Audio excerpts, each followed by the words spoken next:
and take a patriotic position as a country. For me, few observations. The confirmation of MMDCEs, even though largely has been smooth, there have been a number of violent-prone areas and incidents all over the country. Just a simple exercise of going to vote on MMDCEs degenerates and it creates security concerns. So that must be dealt with. And I think one of the processes that can be used is the election of MMDCEs.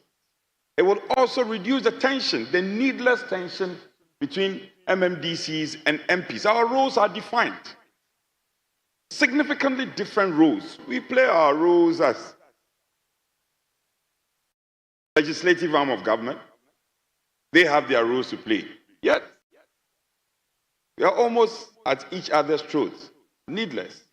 We can borrow, and there are genuine fears. People make the fears that, well, if we do it, the minority will be controlling certain portions of the country, and the country will be divided. It's neither here nor there. That will reflect the will of the people. If it is the will of the people that a certain person should occupy the MMDC position, you can't change it. You can't change it. Why is it that the MPs are elected? We are ex-official members of the assembly. The MPs are elected.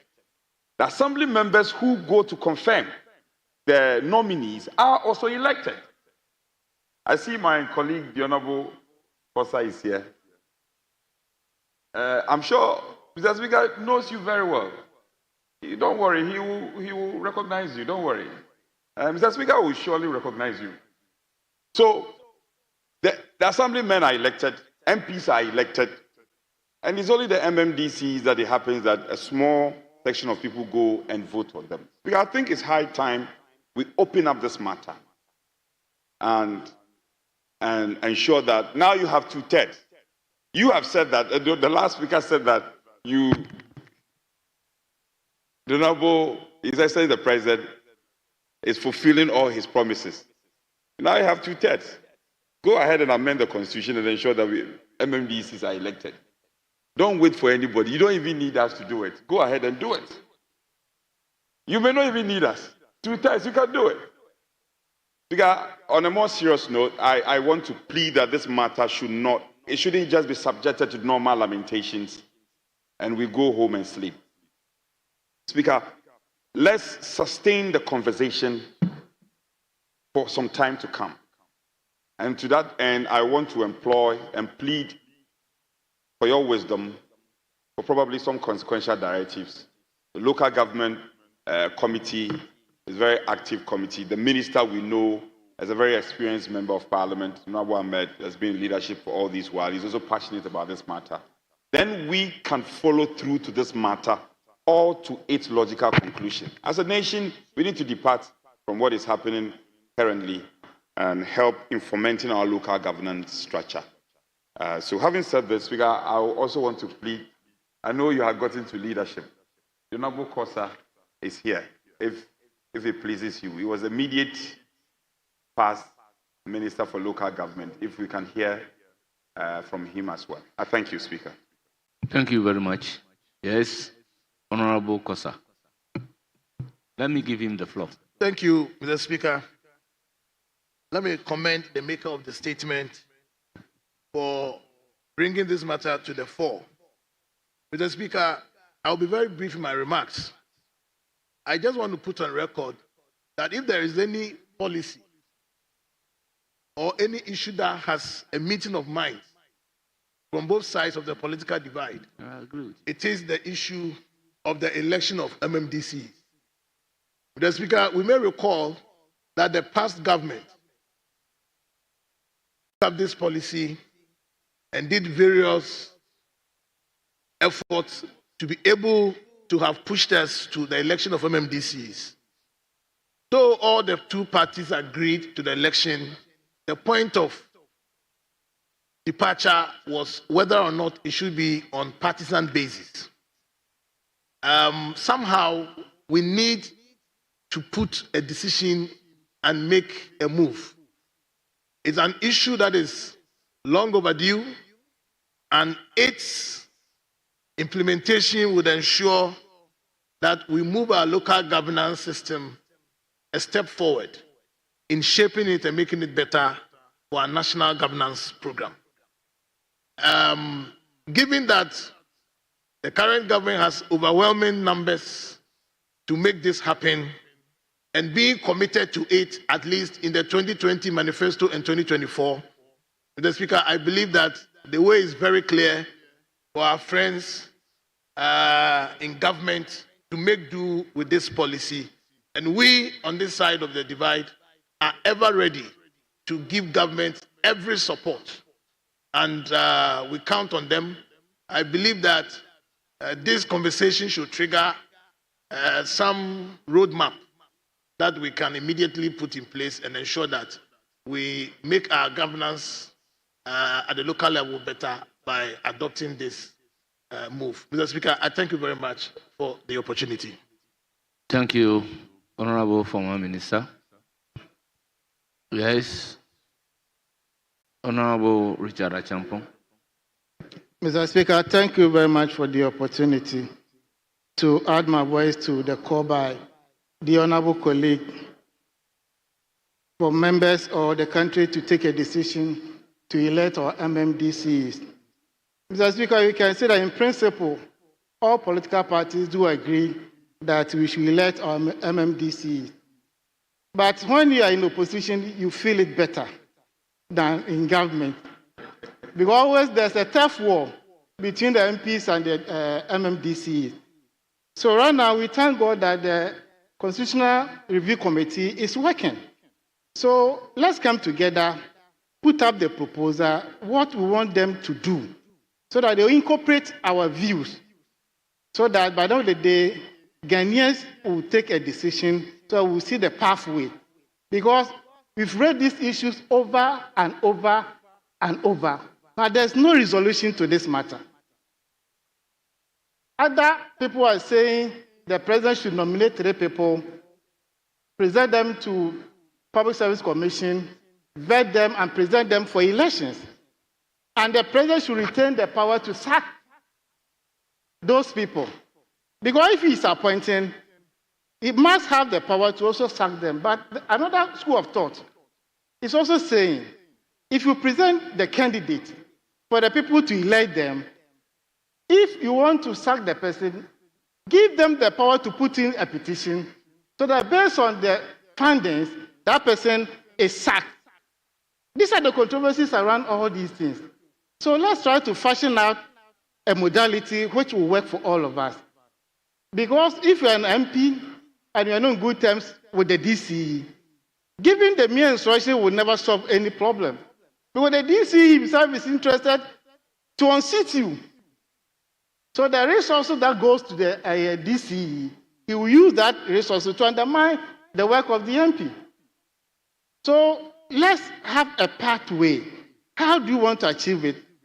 Free for all, so everybody can pick a form, contest elections, and win, and become the DCE.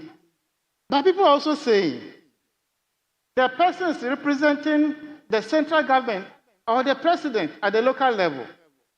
So if the person is not aligned with the visions and ambitions of the president, the DCE will sabotage the work of the president of the day. So by the end of the day, like we are trying to do this time around, we are sending about 80% of the resources to the local assembly for development. And this is a DCE elected by the people who is coming from a different political party, who is refusing to implement the policies and programs of the government of the day. How can the government achieve its set goals and objectives? So these are some of the areas we need to explore and develop it well. So that by the end of the day, the person is elected, there may be some monitoring system put in place to check whoever is appointed or elected. When it comes to security, the person is in charge of DISEC. The president will be visiting the constituencies or the district. Who is going to provide security for the president if the person is not in the same government with the government of the day? So these are some of the things. National security is there, but you know what people can also do. Honorable Richard Achampon, please address me. Mr. Speaker, for example, if you come to the president visits Bia East, the residents of the DCE will accommodate the president. And this DCE belongs to a Kwadonko party. I'm talking about a situation where you don't have any other means than to host the president. Even drinking water becomes a challenge. No, we are dealing with human beings. And I'm not shutting the door. But let's think around all these things so that we can fashion up a roadmap as to how to proceed. Either free for all, or the president will appoint 3 people, present them to. So, Mr. Speaker, I think the committee is working. We can make an input so that by the end of the day, there will be sanity, we'll get value for money, and people will be responsible because they have been voted for. If they don't discharge their duties well, they know the people can vote against them the next day. Like members of parliament, every 4 years, you subject yourself to the people for re-election. So if you don't conduct yourself well, by the end of the day, they will punish you through the ballot box. So I think it's a good call, but let's see how we navigate all this path so that by the end of the day, we'll get to know that people are given resources to work, they are responsible, and we can also go to sleep that there's no mischief. Nobody is going to undermine the work of the government of the day. It's not by NDC or MPP. After 20, 30 years, MPP will come to power. The same thing will come to play. The same thing will come to play. So let's try to see how we will navigate this. So by the end of the day, we will stop the talking and we'll move to real action. Because we've been lamenting over this over and over and over. Let's come together. Let's present a paper to the commission so that they will incorporate it and then the implementation will come to all of us. I thank you very much for the opportunity. Thank you very much, Honorable Richard Achampon. Honorable members, as a member of Constitutional, Legal and Parliamentary Affairs Committee at the material time that the Constitutional Amendment Bill came before this House and rising to become the immediate past ranking member of Constitutional, Legal and Parliamentary Affairs Committee, I think it is important to add my voice to the statement ably made by Honorable Nana Agyeman. Honorable members, we normally talk about this issue, election of the district chief executives or MMDCEs, looking at Article 243(1). But we don't look at Article 243 in a whole and relate it to the challenges in amending the Constitution at the material time. Honourable members, on this issue,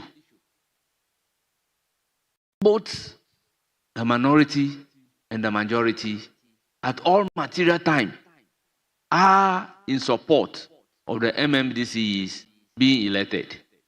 You can even see it from the contribution of members on this particular statement. I recall when they came to amend the Constitution, they introduced the bill. But before the second reading, at the committee meeting, there were 2 challenges. One was the modality in electing the MMDCEs so that it doesn't pose a problem that Richard Achampon mentioned. But the consolation was that the districts or the MMDCEs, once they are in charge of the district assembly and the district assembly is supposed to be politically neutral, that may not be a major issue. What came before us was to amend Article 243(1). However, if you amend Article 243(1) without amending Article 2433, there will be a challenge. Because as we speak, the constitutional imperative currently is that the MMDCE must be nominated by the president and confirmed by the assembly members by a vote of 2/3 majority. Thereafter, the president will appoint them. The president then becomes the appointing authority. In view of that, Article 243 gives the power to the president to revoke the appointment of the district chief executive. Honourable members, let's look at it together. The office of the district chief executive shall become vacant if a vote of no confidence, supported by a vote of not less than 2/3 of all the members of the district assembly, is passed against him. 2, he is removed from office by the president, or he resigns or dies. Honourable members, we can better understand this if you look at Article 249 of the Constitution. It states, subject to a procedure established by law, the mandate of a member of the district assembly may be revoked by the electorate or the appointing authority. Now, we have two categories of the assembly members: the elected members and the appointed members. So for the elected members, their appointment can be revoked by the electorate. Then those appointed, it can be revoked by the appointing authority. Now, when you take away the power of appointment to give it to the electorate, why then would a district chief executive elected by the people be removed from office by the President of the Republic of Ghana? Then that really poses a challenge, because an ordinary member of the assembly elected by the people can only be removed from office by the electorate. So if the district chief executive is elected, why should the president have the power to remove that chief executive from office? So the view is that the power to remove such a person should be given to the electorate. And at second reading, we realize that unless Article 243 of the Constitution is amended in a whole, we may not be solving the problem that we really want to solve. All members, we agree that they need to be elected. As we speak, in the eyes of the general public, when they talk of the common fund, it is you, the MPs. We, the MPs, the public is of the view that we are responsible. But in reality, and by the formula that we've been approving, it is the MMDCEs that control that particular fund. It is only 5% that is distributed among the members of parliament. And even that, it doesn't go to them directly. It is paid into a designated account at the assembly. And unless and until that district chief executive signs the disbursement form, no money can come from that particular account. So sometimes it gives me much interest as how a lecture in metaphysics will give to a child of 10 years when they are expecting you to account for money that you don't control. You are not a signatory to the check of that 5%. They even ask you to account for the common fund. Most people do not know that it is only 5% that is distributed among members of parliament, and all that you can do as a member of parliament is to write to them to refer to the formula for the usage and see whether they can drill a borehole in this community or renovate a classroom structure in this community. That is the limit of your responsibility. I will urge the media to help us educate the general public that when we talk about the common fund, it goes to the assembly, 100%. It's only 5% distributed among members of parliament that you can authorize projects to be executed by it. Today, if there is a project need in your constituency, without talking to the district chief executive, you receive a call from the media that there is a challenge in this constituency. What are you doing about it? And what can your 5% do? They will leave somebody who controls the 80% and be talking to you who controls only 5%. And even that 5%, you cannot sign the check. If you even ask them that, have you spoken to my district chief executive on this project? Hey, you have a problem. So I think we owe it as a duty to carry the public along so that they will agree with us that the only way the district chief executive can really be accountable is when they are elected. Then they can be accountable to the people. Excuse me to say that there are some people that you even expect them to know that when it comes to issues of DDF, you don't even come in. The District Development Fund, you don't even come in at all. But because of the 5% of the common fund distributed, they call you on district development project instead of speaking to the district chief executive. So, honorable members, I believe we are all at it that the constitution should be amended and Article 243 to be looked at as a whole so that we really give effect to the meaning and the sense that we want to realize from amending the constitution in order to allow the MMDCEs to be elected.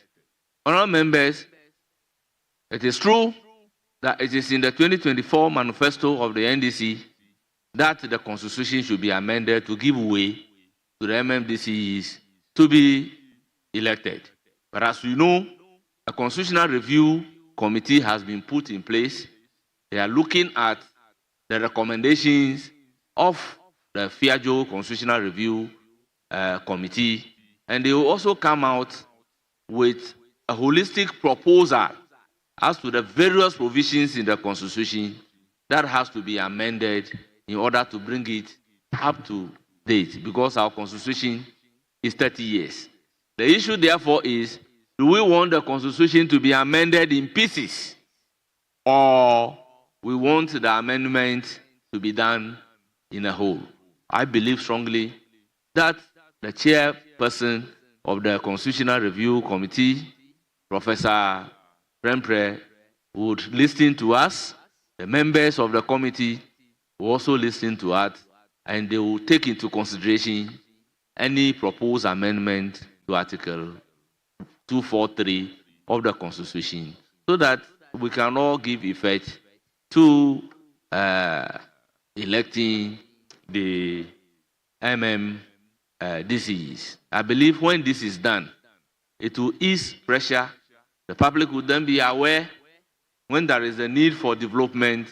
They will know what to or who to talk to directly.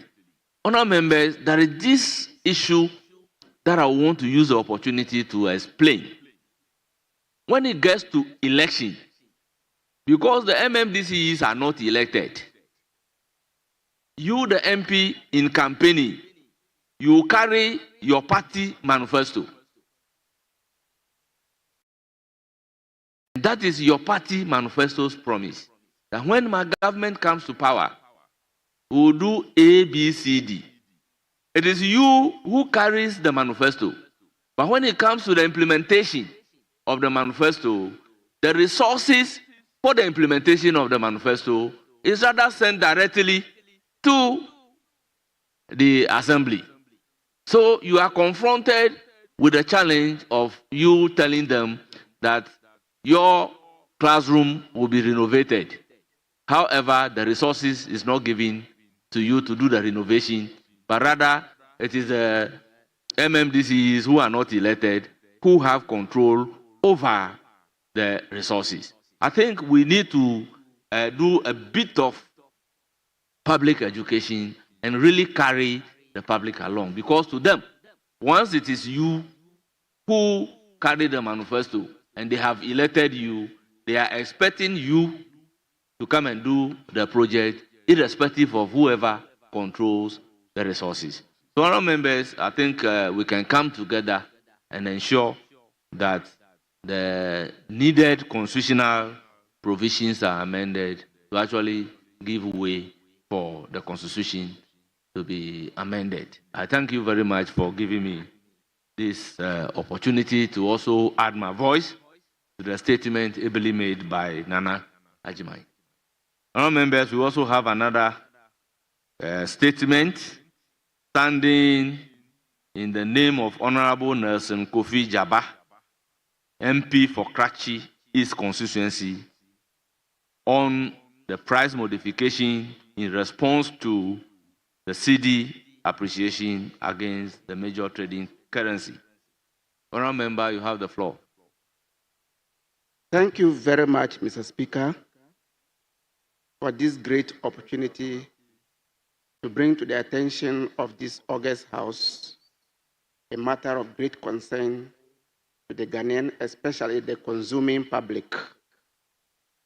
The situation at hand is significant appreciation of the Ghana cedi against the major trading currencies, while prices of goods and services remain largely unchanged. Mr. Speaker, the Ghanaian cedi has long been characterized by persistent volatility, often undermining economic stability and investor confidence. For years, the currency has been on a steady downward trajectory against major international currencies such as the US dollar, British pound, euro, and Japanese yen. In 2024 fiscal year, Mr. Speaker, the cedi was ranked among the 4 worst performing currencies in the sub-Saharan Africa, according to Bloomberg and the World Bank report in August and October, respectively.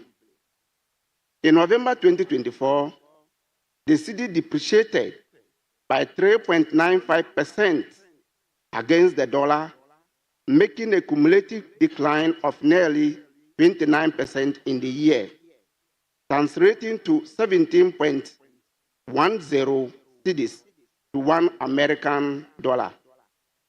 Mr. Speaker, according to Ghana Statistical Service report, inflation rose to 23.8% in December 2024. Food inflation jumped from 25.9% to 27.8%. In such a profound hardship, the vulnerable Ghanaian population bore the brunt of the impact, as the rising cost of living significantly diminished household purchasing power. Mr. Speaker, currently the Ghanaian cedi has demonstrated a remarkable turnaround, shifting from one of the sub-Saharan Africa's worst performing currency in 2024 to the best performing currency globally in 2025. In the year May 2021, in 21st May 2025, the cedi had appreciated against all the currencies by 24% against the US dollar, 16.2% against the British pound, and 14.1% against the euro, according to the Bank of Ghana reports. Mr. Speaker, headline inflation has declined consecutively in the first 4 months of the year by 2.6%, went to 21.2% in April, down from 23.5%, 23.1%, and 22.4% in January, February, and March, respectively. Food inflation has declined to 25% from 26%, while non-food inflation has dropped to 17.9% from 18.7%. It is anticipated that inflation could fall to 12% by the end of 2025. Mr. Speaker, prices of petroleum products have witnessed the biggest decline at the pump since May 16, 2025. Petrol and diesel are now selling for 13.27 cedis and 14.40 cedis per liter, respectively. Transportation fares has been reduced by 15% since 24th May 2025. These reliefs are born out of a result of the Bank of Ghana and government's prudent fiscal operations to confront economic challenges in the country. Mr. Speaker, notwithstanding the cedi appreciation, decline of inflation, reduction of transport fares, and decline of petroleum prices, food and non-food prices remain largely unchanged, which the consuming public are greatly dissatisfied with. If the cedi's depreciation warranted prices increases in the past, it is only fair and just that its appreciation leads to corresponding price reductions. This is not only a matter of economic policy, but also of social equity and consumer protection. The upward trend should translate into lower prices of goods and services, similar to how fuel prices and transportation fares have been reduced. The currency stability should benefit consumers, thus, there should be some relief to the consuming public.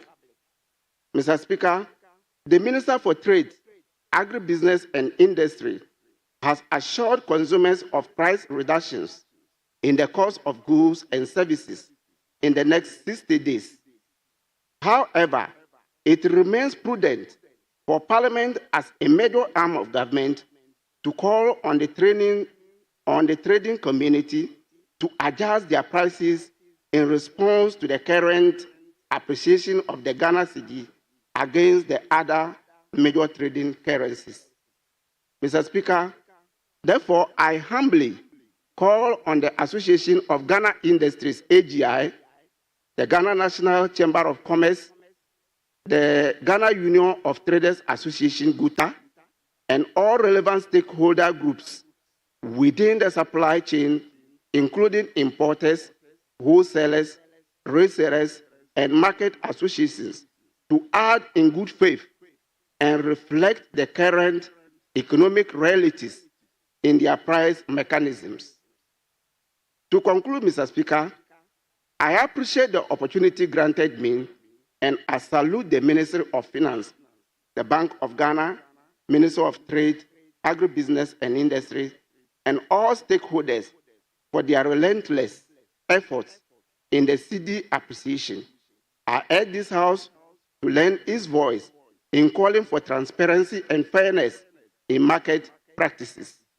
Let us ensure that the gains from the currency's appreciation are not limited to macroeconomic indicators, but are felt directly by the ordinary Ghanaian. We owe it to our constituents to advocate for responsive and equitable marketplaces. Thank you very much, Mr. Speaker, for the opportunity granted me. Honourable members, statement ably made, and it is for contribution by honourable members. Any contribution? Yes, Honourable Dr. Kabiru. Did I pronounce the name well? Thank you. Thank you, Mr. Speaker. Mr. Speaker, just to say that the clerk at the table calls it Karibu. So take note next time. For the 2 days of pronunciation, you've been calling my name Karibu. And the middle name is Tia, not Taya. So just for the Mr. Speaker, the make of the statement brought to the fore an important issue of how the exchange rate, i.e. the Ghanaian cedi, is appreciating, but we don't have a corresponding decrease or upward trends in the prices of goods and services in the market. Mr. Speaker, over the past 2 weeks, we have labored in the political discourse, try to dissect the causes of the appreciation of the Ghanaian cedi, and different views have been proffered, Mr. Speaker. There are some school of thought that holds the view that the reasons for the appreciation of the Ghanaian cedi is because of the reserve position we have, which the President of the Republic himself has admitted. There are others who also think that the fiscal policy of government is contributing, i.e. government being heavy-handed in cutting expenditure and holding the purse tight. And there are other people who hold the view that the monetary policy by the central bank is contributing. Mr. Speaker, all these reasons are by conjecture. In other words, we are trying to assign possible reasons for the appreciation of the Ghanaian cedi. We don't have, as of now, concrete reasons because no modeling has been done by way of causal relationship to determine which of these factors are contributing to the appreciation of the Ghanaian cedi. So we are living in a realm of conjecture, and because those factors we are mentioning are all possible causes of the appreciation of the cedi, it is well and good, and it's within the right of everyone to mention them. But we don't know what is actually contributing. We can only conjecture. But those conjectures are reasonable, rational conjecture they can make. Mr. Speaker, we know that the forex and price relationship is something that we have always been lamenting. But, Mr. Speaker, you don't expect prices to decrease just because exchange rate is coming down. It is only that part of the exchange rate that is imported, i.e. that part of the prices of goods and services that is imported into the country that we expect to decrease. So if we do not have imported inflation, you don't expect the rate at which prices of goods and services to be coming down to be that significant. So if we look at the basket of goods and services, and we so realize that much of the goods consumed are coming from outside the country, then rationally and reasonably, any adjustment in our exchange rate, the appreciation of the Ghanaian cedi should have a corresponding decrease in prices of goods and services in the market. Mr. Speaker, we are not talking about a decrease in prices, but we have to look at the rate at which the prices are increasing, because we've not had negative inflation. And if inflation is 10%, you don't expect goods and services to decrease in the market. You are only expecting the rate at which the prices are increasing to slow down.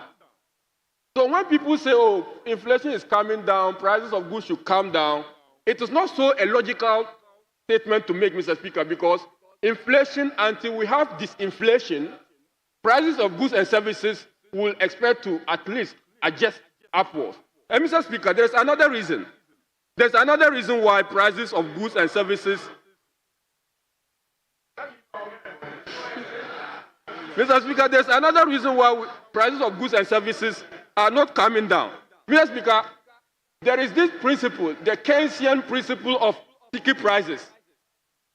Sticky prices is a very well-tested principle in economics by Mr. Keynes, a Nobel Prize winner. Mr. Speaker, in the short run, because markets do not adjust so quickly, we've only experienced 1 month depreciation of the currency.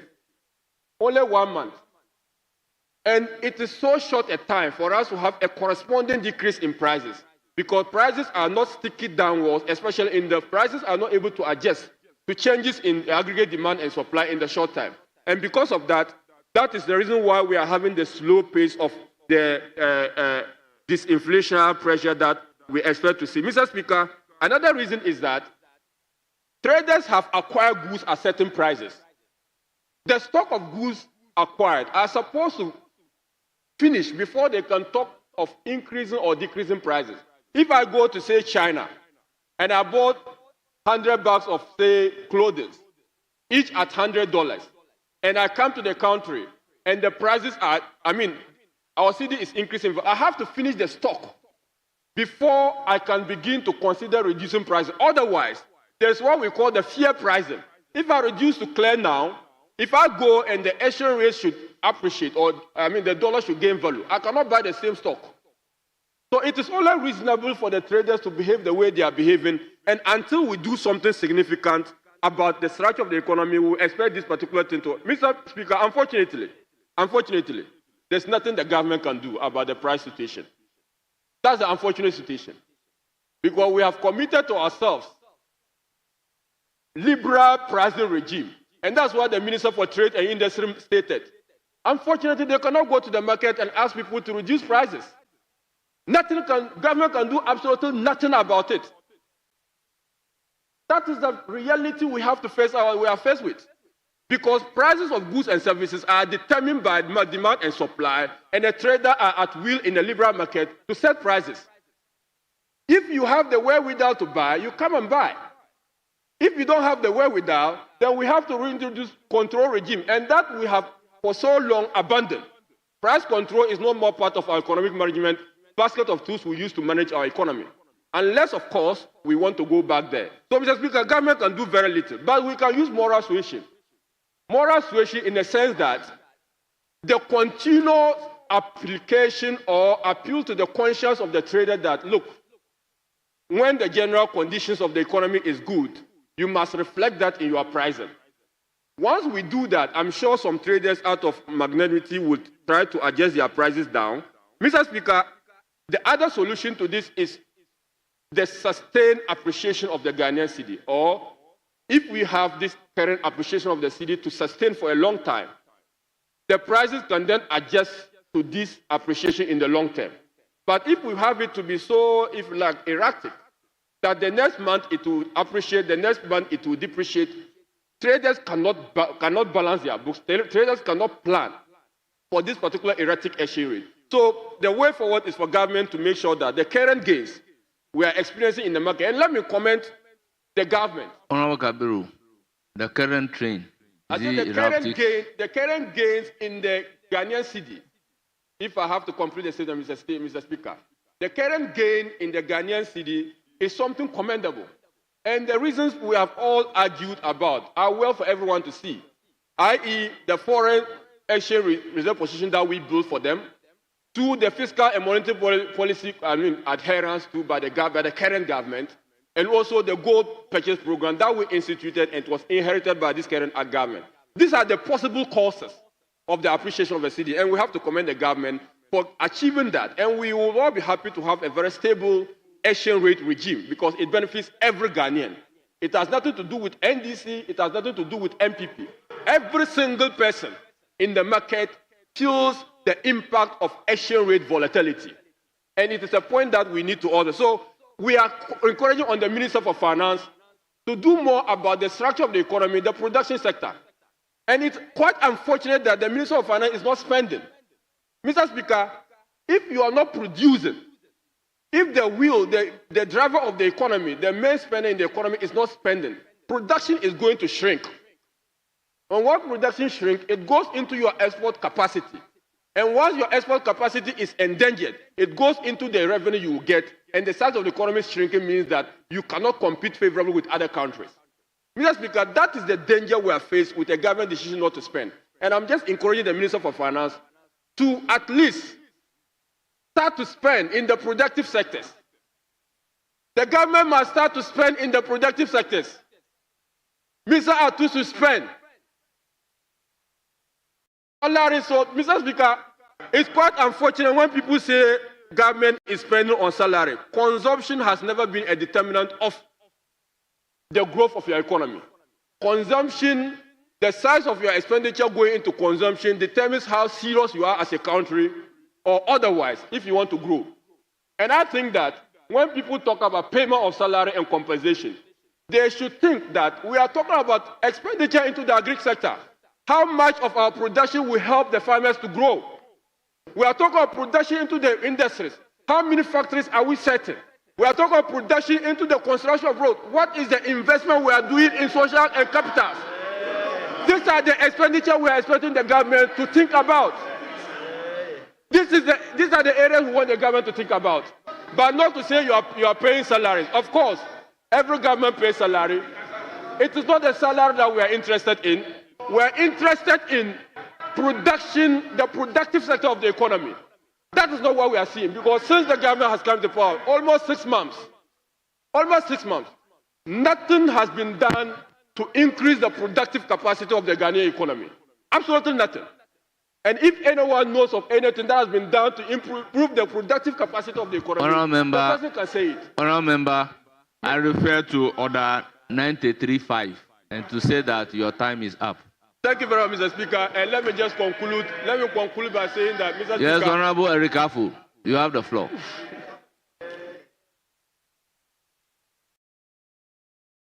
Let me thank you so much, Mr. Speaker, for the opportunity to make a contribution to this insightful statement. Mr. Speaker, let me also thank the maker of the statement for bringing this to fore of what is happening in the country, which most of us, especially those on the other side, wanted to know the causes of the appreciation of the cedi and the depreciation of the hard currencies in the world. Mr. Speaker, let me put on record that the appreciation of the cedi that my colleagues, the other side, wanted to know the causes of it is not a magic. It's not a magic. It's a good handiwork. It's a good handiwork of this government. Mr. Speaker, my friends should not forget that Ghanaian economy is an imported-oriented. Listen to me. We're in a classroom. It's import-oriented. Import-oriented means that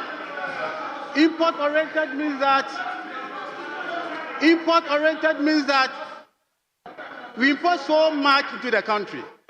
And therefore, the costs you're going to hear are not to be elaborated in the course of the week.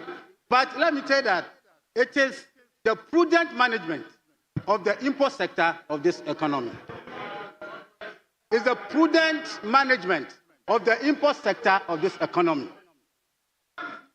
More so, Mr. Speaker, let me say that the government expenditure that my colleague is talking about, that the government has to spend and spend.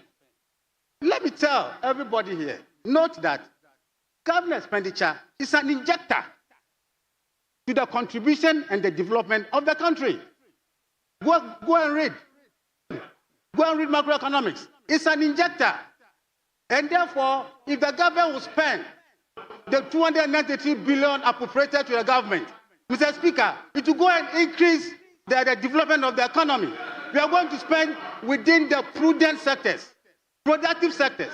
So please, I'm very happy that my colleague applauded the government before he sat down, that he applauded the government for this good thing that we have done in the country. Let me come back to the prices. You see, when this happens like that, it doesn't take 2 days, 3 days, 2-3 days to let the prices, go down. Naturally, automatically, the price will reform within itself. So please, Mr. Speaker, let me clear the air that the appreciation of the cedi, the appreciation of the hard currencies is not a magic. It's a good handiwork of this government. Thank you so much, Mr. Speaker.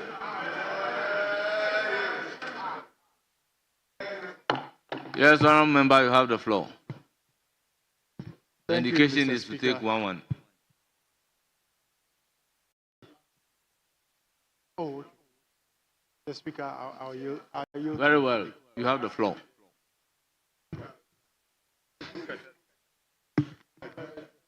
Thank you very much, Mr. Speaker, for the opportunity to comment on the statement made by my honorable colleague.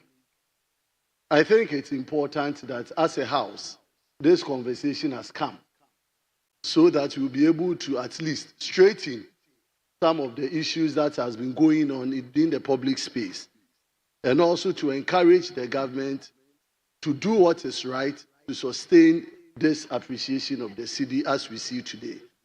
Let me start by commending government for what is happening. After all, at the end of the day, they are the people in power and the ones that in their time we are experiencing this particular appreciation of the cedi. But the reality is that this is not the first time cedi has appreciated in the history of this country. If you go back to 2017, 2018, 2019, up to 2020, Ghana was made and known as one of the best managed economies in this country. Until your most popular COVID-19 struck. And then as a result of that, the statement by His Excellency the President of the time that during such crisis, the economic situation of a country can go down as we save lives, because lives you cannot reverse. But when economic situation goes on the downturn, you can put in pragmatic measures to get it reversed. It is out of this big vision of His Excellency Nana Addo Dankwa Akufo-Addo, Dr. Alhaji Mahamudu Bawumia, that led this country as of December 2024 to see a remarkable recovery in this economy of Ghana.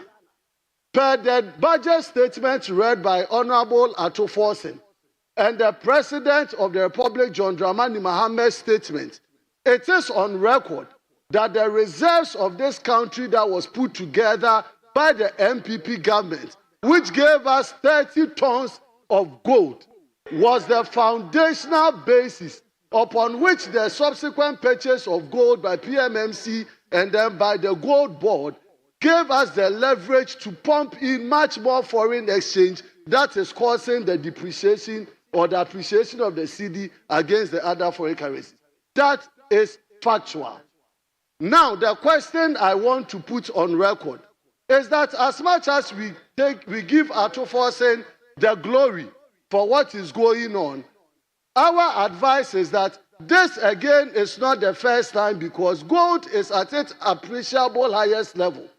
Cocoa is also selling at a very good rate. But this will never be there forever. Every time when we glory, we don't put in place the structures that build the sustainability of this country. And so when the minister is here, or what Sammy George is listening, when he goes to cabinet, he should advise the government that Ghanaians are looking at not only the appreciation today, but the sustainability of it, so that we have a more stronger economy that will stand the test of time. And to do that, it is important that government comes up with policies, clear-cut policies that grows the economy. You cannot always rely on gold that is being pushed into the market, because as I said, gold has appreciated to over $3,000 to $3,500. And we've come from a situation where gold was as low as $800 to $1,000. So the dynamics can change. So when they change, where would be our fundamentals? Since January till date, government additional support or addition to the gold reserves of this country is less than 1 ton. That is on record.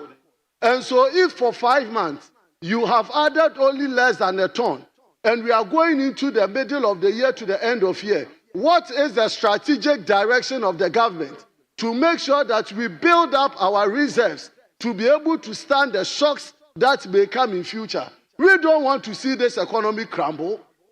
We are happy to see this economy succeed. And when it succeeds for all of us. But that doesn't mean that we shouldn't caution government. That doesn't mean that we shouldn't give government the needed cross-checking to make sure that the government does what is necessary. The production sector of this country, government has come here to pass legislations. Bills have been given to us. Taxes are being removed. Which of the taxes so far that we have handled in this house, which of them goes to the core of the productive sector of this economy? None. So it is important that during the second half of Parliament up to the end and the review budget, government should come up with policies that will grow the economy so that we'll be able to grow diversify our exports and bring in much more foreign currency to develop this country. With this, Mr. Speaker, I want to still commend government because it is their time. Let them enjoy and make hay whilst the sun shines. But as much as possible, they should also make sure that they show us the pragmatic, sustainable way in keeping the CD up. With this and daily viewers, I want to thank you, Mr. Speaker, for the opportunity. Thank you. Yes. Yes, Honorable.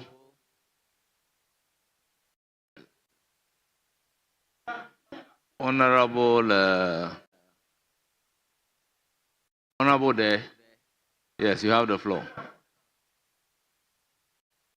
Thank you, Mr. Speaker. I want to commend my colleague, the backbencher, Jabab, for making such a beautiful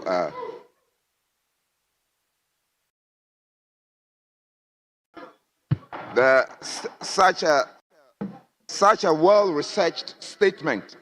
I listened to the statement very carefully, and I can confirm that all the figures that he actually sought to bring to the fore are correct, and he actually went to inform what he put out, and I think that is commendable.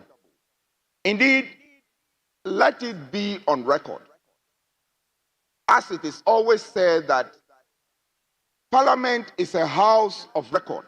Therefore, there are certain things that when we say on the floor of Parliament, we need to anchor it based on things that have happened here. Indeed, what is happening, and everybody in Ghana must be proud of, is the appreciation of our currency, the cedi. And if you do a simple research by Googling the effect or cause of the cedi's appreciation, nothing would be hidden from the fact that key to this is the fiscal discipline that this government has championed. It is a major cause of the cedi's appreciation against all major currencies, including the almighty dollar. That is a fact. Indeed, I am happy that it came from my colleague who made a statement before me that the issue of increasing our gold reserve is part of it, and he tried to link it to the past government.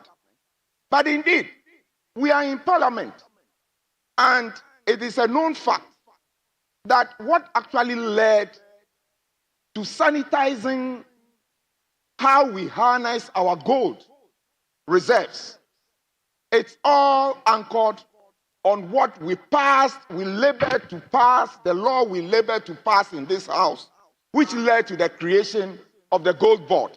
That is a creation of the current government, and it is part of what we are seeing today. The fruits we are harnessing today or seeing today, the creation of the gold board is a major cause of it. Indeed, other factors can be adduced or can be said to relate to this, including global shifts, which has actually made the dollar weaker against all major currencies in the world. That is also a fact of it. And we can also say prices of major exports, including gold and cocoa that Ghana exports, can also be attributed to this. These are facts that the Parliament of Ghana on the floor must be making so that we educate everybody, including our children and students who are learning from us. I will limit my contribution, guided by Order 93.5, which requires that we are brief in commenting on statements made by other people, by pointing out that it is necessary that in commenting on such things, we also try to postulate some solutions or proffer some solutions that will lead it into a better future. Critical in what we must actually do is to ensure that what this government is doing right now, which is the physical discipline required to stabilize this economy, we maintain it. It is very, very necessary that we do that. It is also important that we diversify this economy. That is why it is necessary for us to actually applaud the government that all the policies, the underlying factors that are supporting what we are calling the 24-hour economy, by diversifying our export, by producing more, enhancing our agribusiness, etc. These are things that will go to increase our exports and therefore stabilize the city and lead to better economy. These are things that we need to be debating about. These are things that we need to point out so that people who listen to Parliament can learn that we actually are discussing matters that will lead to Ghana's better future. I commend my colleague for bringing this to the fore, and I am happy that the speakers that came before me pointed out that the issue of ensuring that, or going to ensure that our prices remain the same or are doused, cannot be done by going to coerce anybody in the market, but this would actually be done by ensuring that the forces of demand and supply are brought to bear on the situation. And that is exactly what the government is doing. And that is why all the agents that are necessary to ensure that this thing is done, the likes of GUTA, the likes of market associations, etc., are all being brought to see the benefits that we inure to this country, particularly the business community, from the stabilization of the city. I thank the maker of the statement, and I thank you, Mr. Speaker, for giving me the opportunity to comment on it. Thank you very much. Yes, leaders.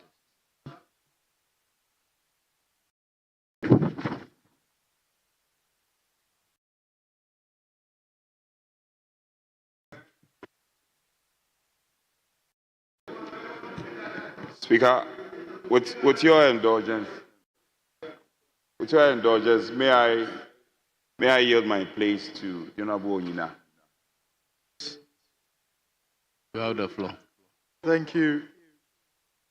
Thank you, Leader. Thank you, Mr. Speaker. I'd like to add my voice to the commentary that is going on the statement that has been made. Mr. Speaker, for the sake of nationalism, we are all happy when the city appreciates, because it brings some form of relief to everyone in the country. Various speakers have given reasons or attempted to give reasons why we are experiencing this appreciation of the cedi. I think one thing that was left out was a $490 million IMF bailout that has been injected also into the system. Now, other speakers mentioned the gold reserves and the appreciation in terms of the value of the prices that we receive from our major exports, including gold and cocoa. Mr. Speaker, you realize that there hasn't been any form of ingenuity. Nothing new has been done from what the previous government was doing. Mr. Speaker, ingenuity is formed when we are in crisis situations. Remember, when we had crisis situation, is where the gold for reserves and gold for oil policies were birthed by the previous administration. In this sense, we are not seeing any ingenuity. It's all well and good that it's going well for the country. The Speaker, my colleague from the other side said there has been fiscal discipline. I'd like to reiterate that physical discipline is not equal to not spending. Fiscal discipline is not equal to not paying your contractors or not paying your suppliers. Fiscal discipline is when you have put in concrete measures to ensure that your currency is stable and to ensure you remain well within your budgetary allocations. Mr. Speaker, when it comes to the prices and why they are not going down, one reason we can give is the constant increase in the cost of production. If the cost of production for our goods are still high, when, for example, we can see in the price of cement at the moment that even though the cedi is appreciating, the price of cement has moved from 80 cedis to now between 125 cedis and 135 cedis. If the cost of production continues to go high in the country, then even though the cedi is appreciating, we will still have higher prices. Number two is seeming lack of confidence in the current appreciation of the cedi. When people are expecting that the cedi will not be stable, but will continue to, it might also depreciate in the near future, then they are not going to reduce their prices. The Speaker, I would like to also draw the attention of policymakers on the fact that the key word is stability of the cedi.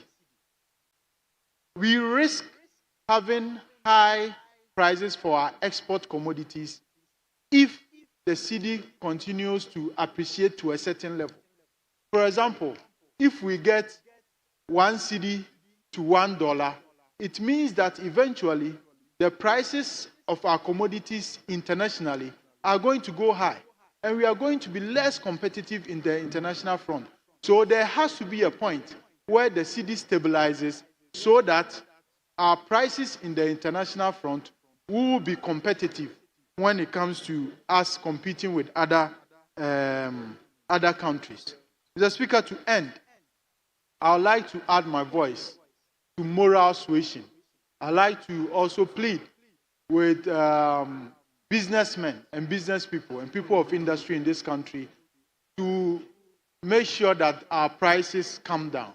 Because sometimes prices will go, when immediately prices go up, they will increase their prices. But when prices come down, then they will give all manner of excuses why they cannot reduce their prices. Because they want to be earning all this profit higher than what they should be earning. So I'd like to plead with people of industry that once the cedi is appreciating and the prices of imports are going down, that it means that they should also help the country by reducing their prices and ensuring that the economy is all well and good. Thank you, Mr. Speaker, for giving me the opportunity.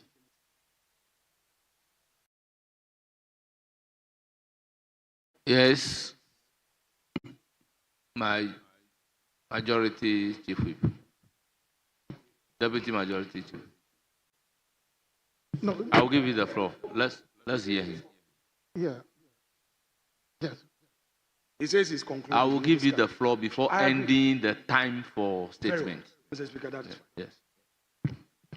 Mr. Speaker, thank you very much for the opportunity to commend the maker of the statement. But, Mr. Speaker, the content of the statement is very clear. Our colleague is begging business community to reduce their prices so that members will have a feel of the appreciation of the Ghanaian cedi. And then members are speaking different language, asking the cause of the appreciation. That wasn't the content of the statement. But at the end of the day, if prices of goods and services are reduced, all of us are going to benefit. If you go to the market, and ask of a price of a commodity, they will not ask of your political color or political affiliation. So please, we've seen the appreciation of the Ghanaian cedi.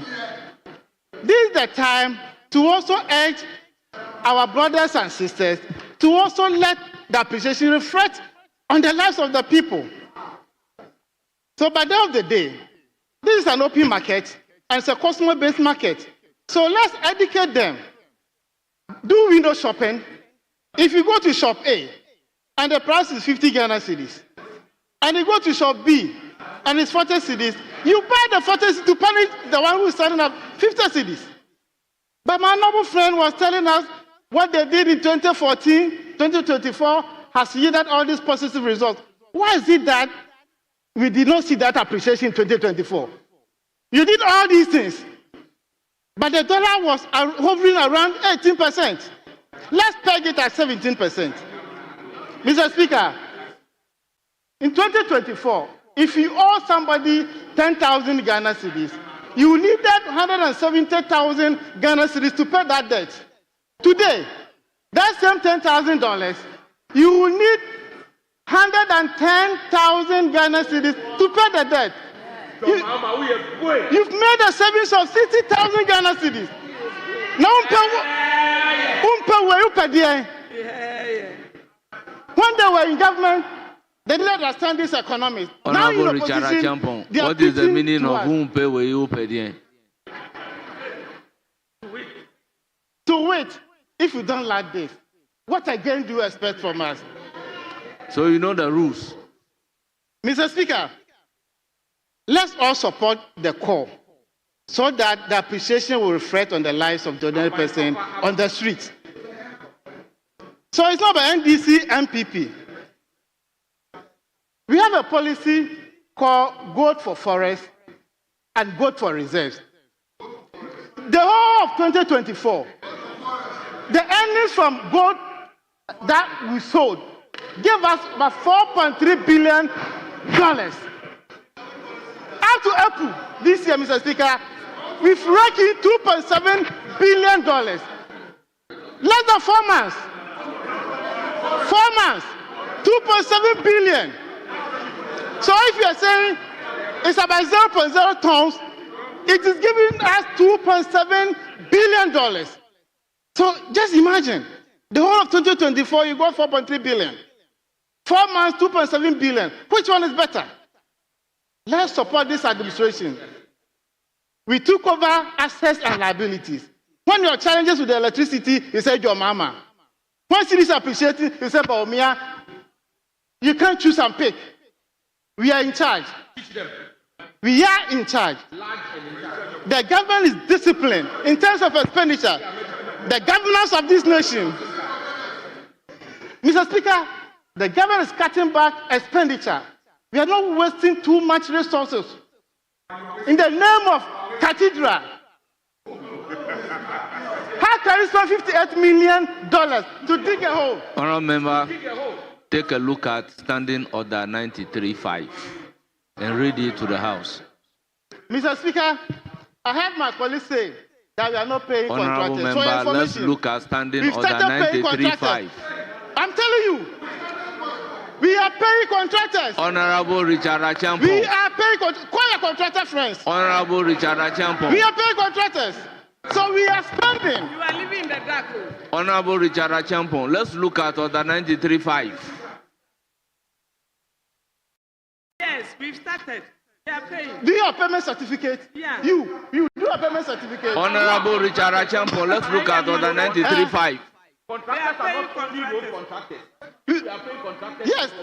I said we are paying contractors. Order. Contractors. Suppliers are contractors. Yes. Honorable Sam George, you don't have the floor. And we are paying arrears.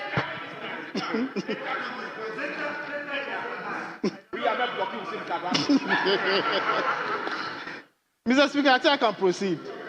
No, read it for the House. For the entire House. Yes. Mr. Speaker, I'm not getting. Read it for the entire House. Why are you in a hurry? Minority leader, you get the space to say whatever you want to say. Yes. So, Mr. Speaker, we are representing the good people of this country. Are you disregarding the statement that I have made to you? Mr. Speaker, I said 93. 5.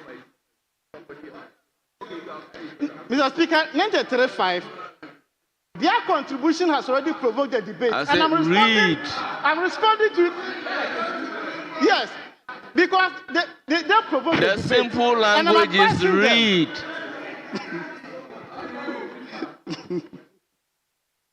Mr. Speaker, 93.5.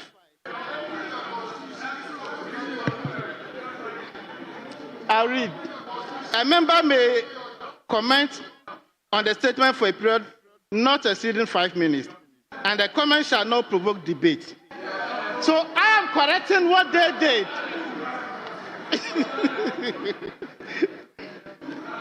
So, Mr. Speaker, we have one nation and we are one people. The Ministry of Finance is dealing with the fiscal aspect of the economy, and Bank of Ghana is also dealing with the policy aspect of it.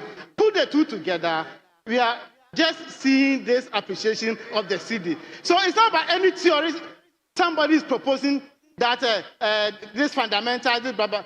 Physically, we've seen what is happening. We are living it, and we are enjoying it. So let's thank this administration. Let's thank the good people of this country that they voted for a good administration, a good government. That's why we are benefiting under this administration. The era of MPP is gone. Now NDC is in charge. Just watch us. We are in charge. And we'll make sure we deliver on our mandate. Mr. Speaker, this is a good call.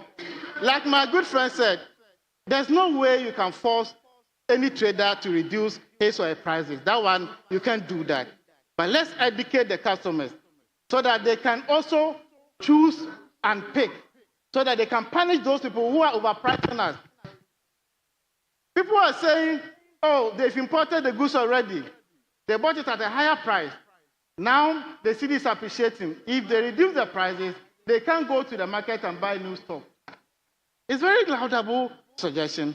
But the point is, assuming the city is depreciating, would they wait for this? No.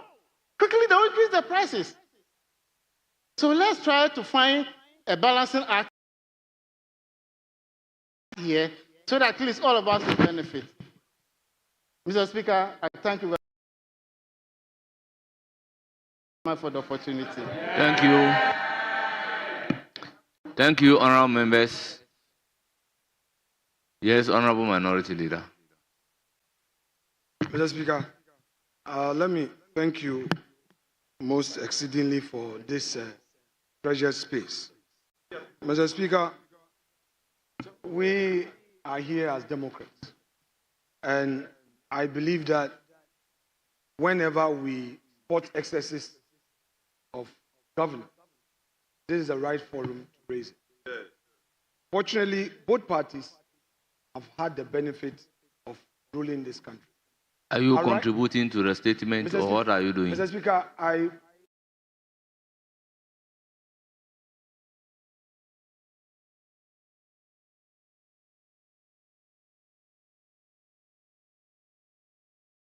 signaled you on notice that I'm raising a matter of national importance.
Has to do to grant the leave or not. If it is automatic, without me knowing what you want to say, then you want me to grant leave to raise an issue of urgent public importance. I think that is not the right way for us to go. We need to follow the procedure.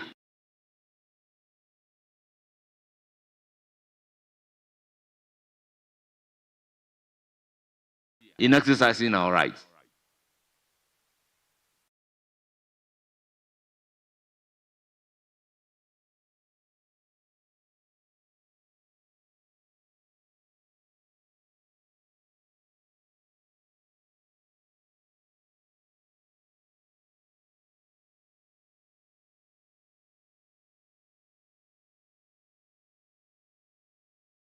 With respect, when I entered the chamber, I, out of courtesy, engaged the available leader on the majority.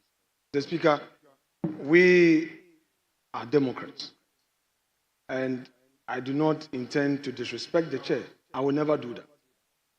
Mr. Speaker, the issue of a state institution Rambo styling to arrest a citizen and then keeping him in custody on inquiry bail. And Mr. Speaker, Honorable Minority Leader, by what authority are you speaking? Very well. Mr. Speaker, respect. Mr. Speaker, with respect. The situation where there is now an onerous bail condition that the person is on inquiry bail, but is being asked to procure property worth 50 million before he gains his freedom. Honorable Minority Leader, with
all due respect, Mr. Speaker, you are order. Mr. Speaker, let me finish. Honorable Minority Leader, Mr. Speaker, with all due respect, I think you are out of order.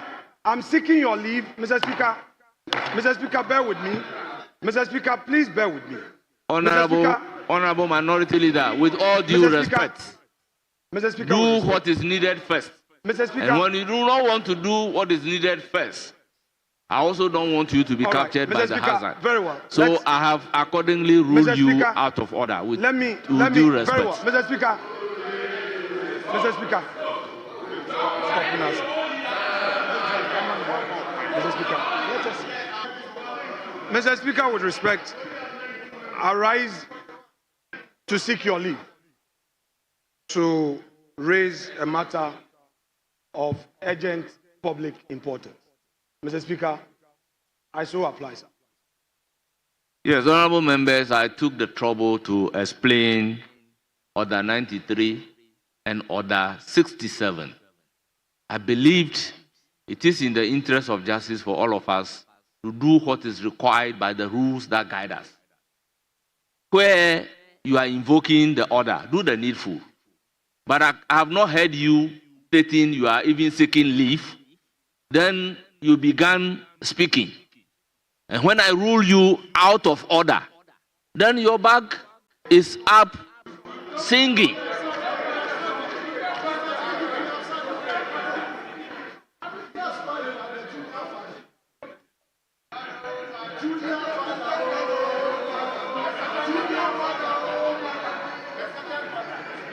Mr. Speaker, you know, you are showing promise.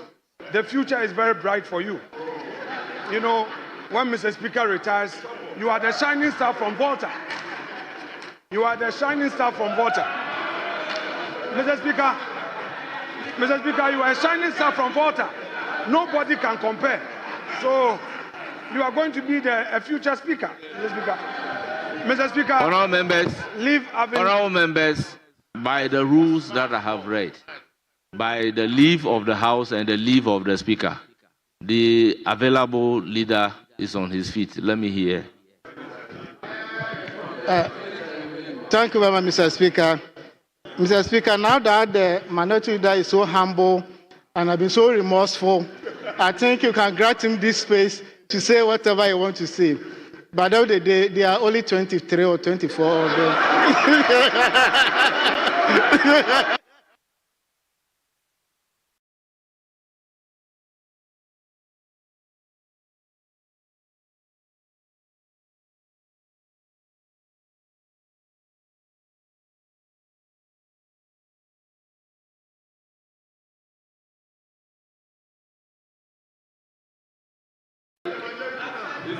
Mr. Speaker, you don't have the floor. You are a Democrat, and thank you for granting this space. Mr. Speaker, we as Democrats believe that rule of law must be enforced, and enforced having human rights in mind. Mr. Speaker, the person involved in this matter, Mr. Enchubwe Siakon, popularly known as Chairman Wuntumi. Mr. Speaker, he is a known political figure in our country. He is the bona fide regional chairman of the MPP in Ashanti region. Mr. Speaker, he was invited by the police CID, and he honored the invitation. The first day he was there, he was asked to report the next day. The next day was 27th of May, Tuesday. Mr. Speaker, he was there just at the entrance, exiting the police headquarters. 7 pickups accosted him and physically pulled him out of his car and took him to Iyoko. Mr. Speaker, as a party, we maintain our car. A lawyer was procured by him. He went to Iyoko for the necessary interrogation. Then came the bail.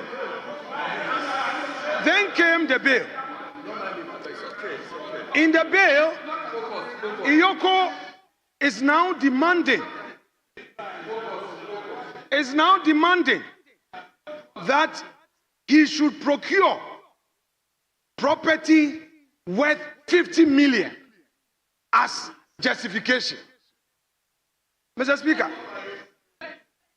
our courts have had the occasion to rule in several cases, plethora of cases, that bail must not be used as a punishment. Mr. Speaker, there are two key conditions in my few years of practice in that area of the law, criminal law.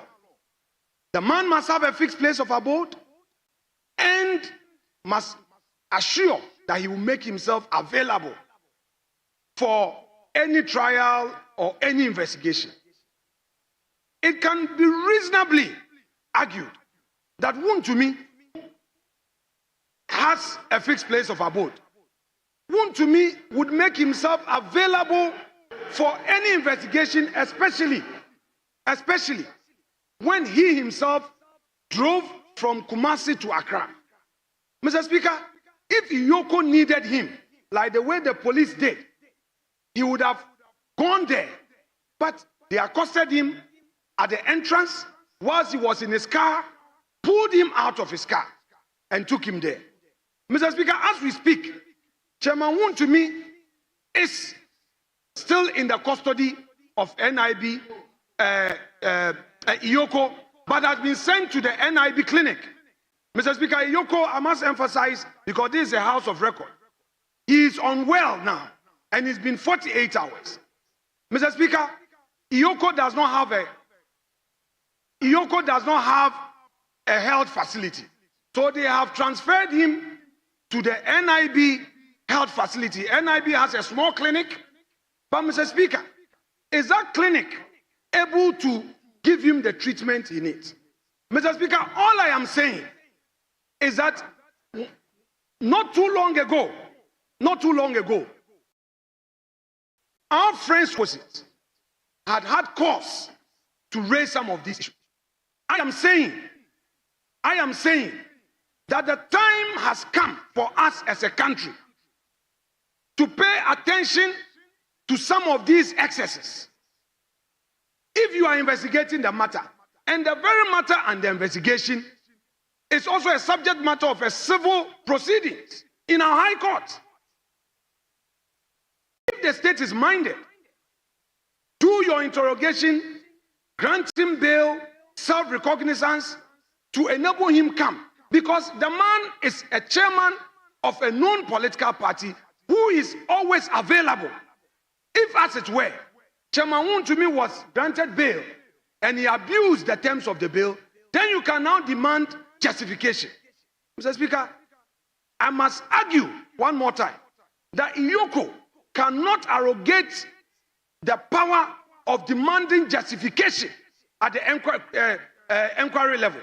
You are doing investigation. The matter is not before a court for trial. And then you make the bail conditions so onerous. It is clear that this is being used to punish him. And I expect my colleagues in this house, put aside your partisan colors. And I'm not a prophet, I'm only a mere mortal. Tomorrow,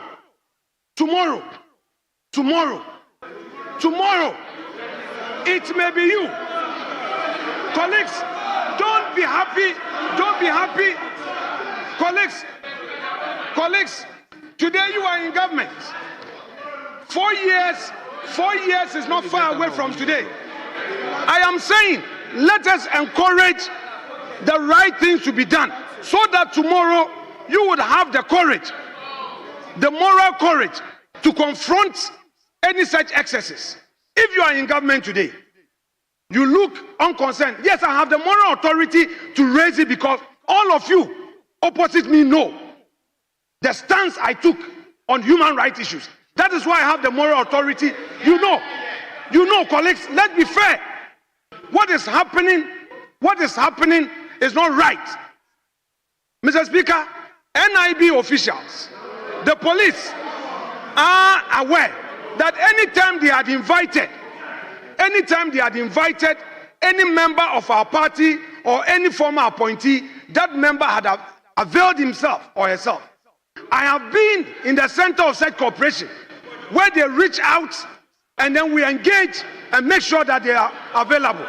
Mr. Speaker, I am pleading through this house that Iyoko must vary those onerous bail conditions.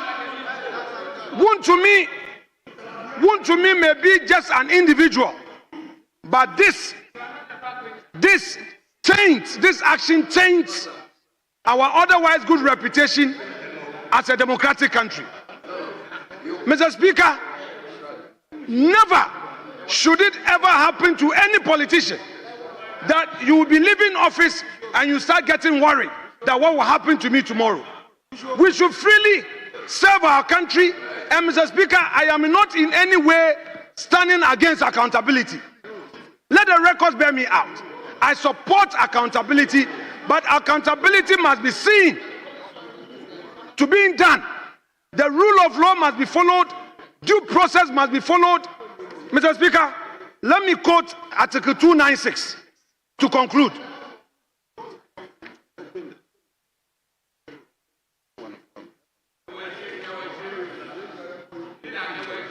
No, 296. Mr. Speaker, 296, with your leave, I read.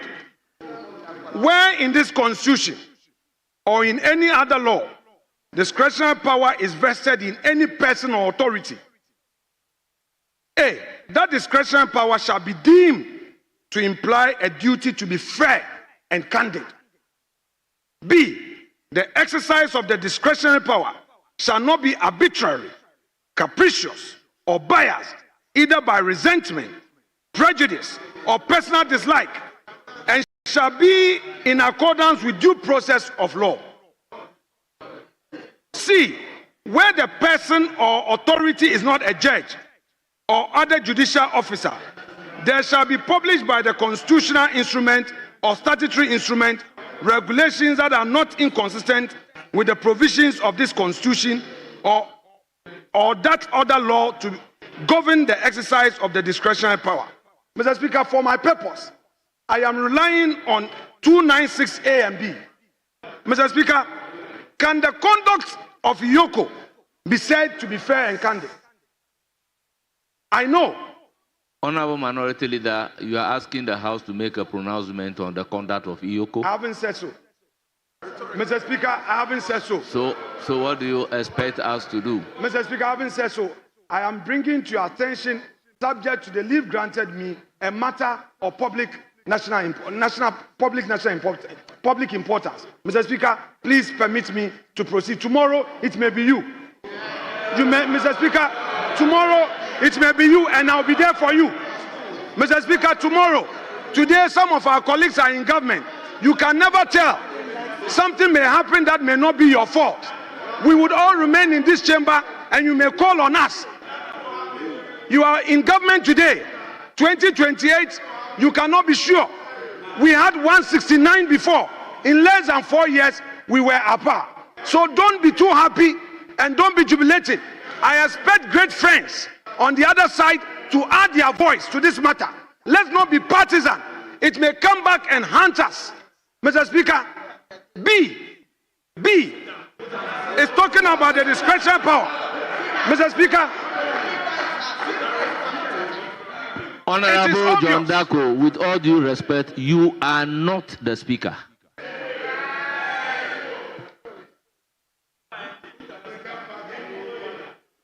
Mr. Speaker, it is clear from what is happening that Iyoko is being capricious, that Iyoko is being biased, and Mr. Speaker, we must not entertain it.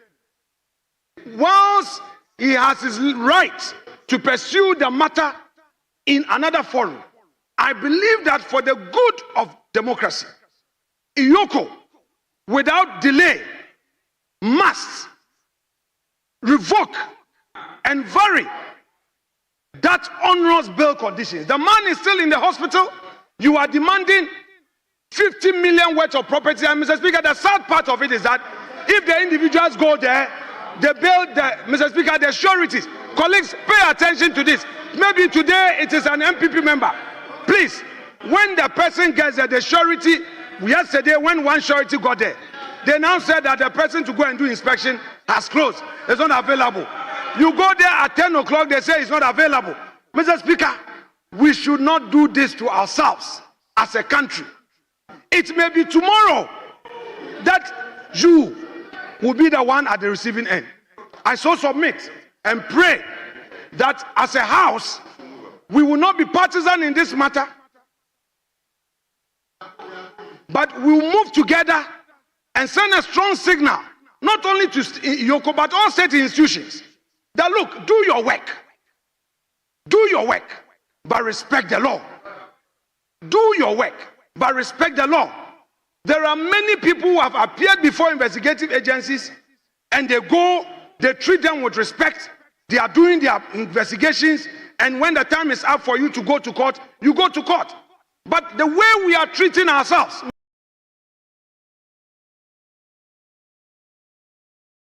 Mr. Speaker, it will come back and haunt us in 2029. Let's be careful. I am saying that until Yoko is able to do the right thing, we, the MPP side, however our numbers, will protest by absenting ourselves from proceedings of this house and join him.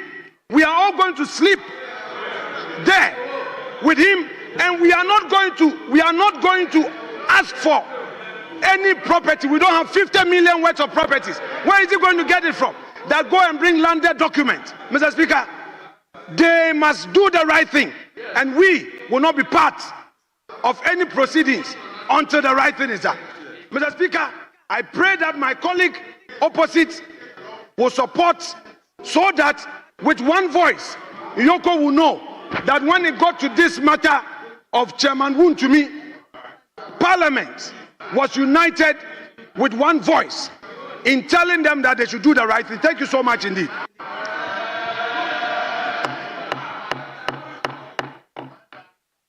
Honorable members, I was thinking whether this is a matter to open up for a debate. He is seeking the leave of the House to draw the House's attention to a matter of urgent public importance. And I have listened carefully to him. I will want the House to take a look at Article 125 of the Constitution, particularly clause 1, 2, and 3, and have the view as to what we should be doing in the circumstances. Honorable members, let me read. Article 125.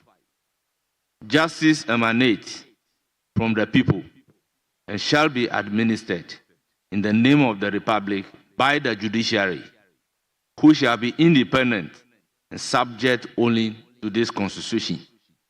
2. Citizens may exercise popular participation in the administration of justice through the institution of public and customary tribunals and the jury and assessor system. 3. The judicial power of Ghana shall be vested in the judiciary. Accordingly, neither the President, nor Parliament, nor any organ or agency of the President or Parliament shall have or be given final judicial power. So he's drawn the attention to a matter of public urgent importance, and having regard to the constitutional principle, the supreme law of the land, above and beyond which no further law exists. What then is expected of Parliament? I believe this is a matter that can adequately be addressed by the judiciary. For me, if a decision of an institution can be challenged at the court, if a security agency poses a bail condition that you feel that the bail condition is harsh, I do not think Parliament will have the authority to call for a review of that particular decision. If a person is detained beyond the stipulated constitutional period, what he should do is very clear. So, in the circumstances, I will want to bring the statement time to an end. So statement has accordingly ended. Deputy Majority Whip, any indication? Now, oh, can they report on my say reporting?